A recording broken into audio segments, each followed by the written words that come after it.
sabe um dos elementos que fazem com que esse sentimento xenofóbico seja acentuado? Quando o joinvilense, ele quer uma vaga pro seu filho na creche e não tem, porque essa vaga foi preenchida com uma ordem de prioridade com base na renda, e aí o migrante, teoricamente, tomou o lugar do joinvilense. Isso está alimentando um sentimento xenofóbico de fato. E o que eu quero? Que o serviço público tenha a capacidade de absorver todo mundo.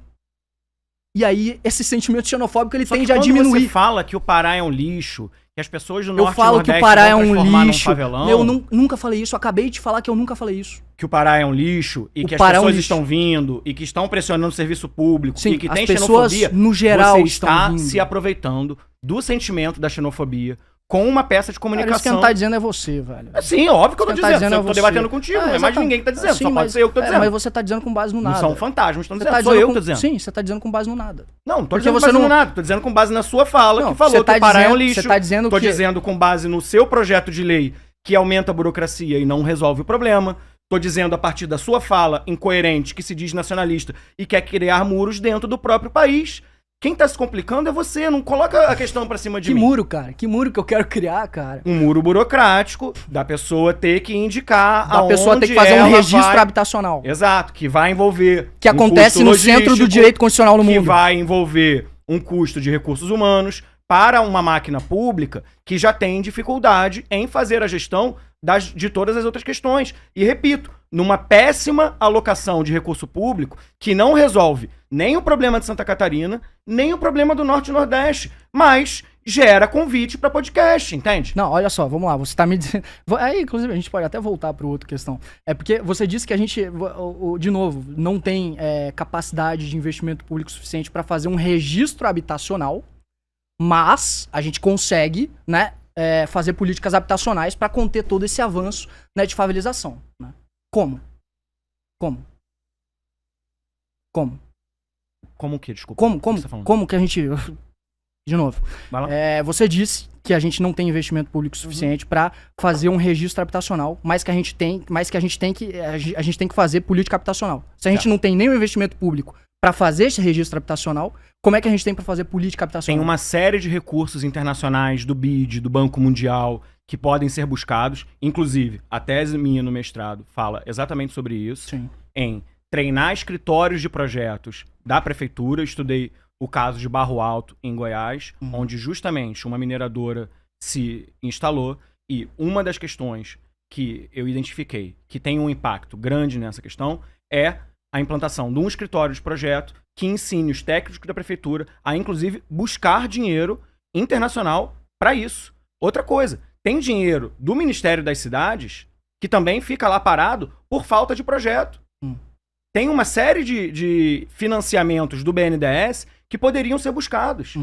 Tem uma série de fontes onde você poderia buscar, além da própria alocação da gestão pública local. Em gestão pública é vontade política. Se você tem vontade política de resolver o problema da habitação, você resolve o problema da habitação. Pra gente fazer a simples manutenção das estradas, das rodovias federais no Brasil, a gente precisaria de um investimento de 1,5% do PIB. A gente investe 1,4%. Ou seja, a gente não investe o suficiente nas rodovias federais para fazer a simples manutenção delas. E você tá me dizendo que a gente vai conseguir, que a gente tem capacidade de investimento suficiente, sendo que se a gente for ver a capacidade de investimento em relação ao PIB, desde a década de 80, ele só vem diminuindo, né? E a gente vai ter essa capacidade de investimento para fazer esses programas habitacionais. Sabe uma outra fonte boa que a gente poderia tirar? Emenda parlamentar. 50 concordo bilhões de reais. cacete. Vamos Concordo. concordar nisso. Concordo. Imagina se a gente tivesse 50 bilhões de reais indo para um investimento sério de saneamento e de habitação. Mas- Entende como é vontade política? Não, mas olha só, é exatamente por isso que a minha lei é importante, porque a minha lei ela tá servindo para denunciar justamente essa distribuição de recursos aos municípios de maneira burra e vagabunda, no sentido de corrupto que eu tô falando de vagabundo. Porque essas emendas, né, que hoje, qual que é o valor? É 50 bi de emenda que a gente tem? 50 bi de emenda, né? A maior parte dessas emendas vão pra onde? Justamente pro Norte e pro Nordeste, porque as pessoas que dão as cartas na política brasileira são justamente os coronéis do Norte e do Nordeste. E aí, o que eles fazem com esse dinheiro? Uma parte vai pra esquema, né, pra botar no bolso, e outra parte vai pra inaugurar a praça, pra, sei lá, pra fazer alguma coisa inútil que vai gerar, no final, voto comprado pro político que vem dessas regiões. Então, eu também tô utilizando da minha lei, justamente desse projeto que eu tô propondo, justamente para denunciar essa lógica brasileira que mantém o povo do norte e do nordeste, e é para isso que eu falei que o Pará era um lixo. Isso é duro falar que o Pará é um lixo, é agressivo e é para ser agressivo mesmo. Porque a gente tá falando de um lugar que a sua capital é 57% favelizada. Então eu tenho que ser duro. Eu não tenho que falar, olha galera, o Pará ele tá em péssimas condições. O Pará, ele foi mal gerido. Não, o Pará é um lixo mesmo. O Pará tá numa condição de criminalidade absurda, uma condição de urbanização completamente fracassada e continua mantendo os mesmos políticos há, sei lá quantos anos, há décadas, mantendo essa lógica de quase escravização do povo nortista.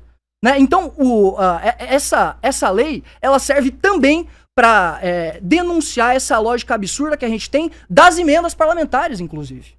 Que você tá trazendo aqui. Matheus, você não tá falando duro porque você quer resolver nada. É porque eu quero fazer marketing político. Você tá falando duro porque você quer